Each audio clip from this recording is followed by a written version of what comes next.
The following exercise is for your core, that is your rectus abdominis, and your oblique muscles or your love handles.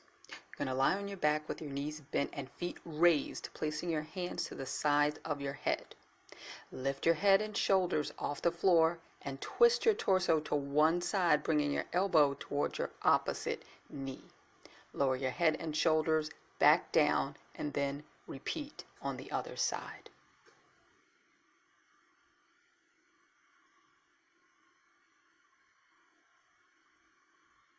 To modify, only raise one leg up.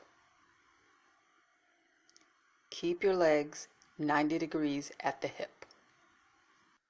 Thanks so much for watching. Please like, share, and subscribe for more exercises.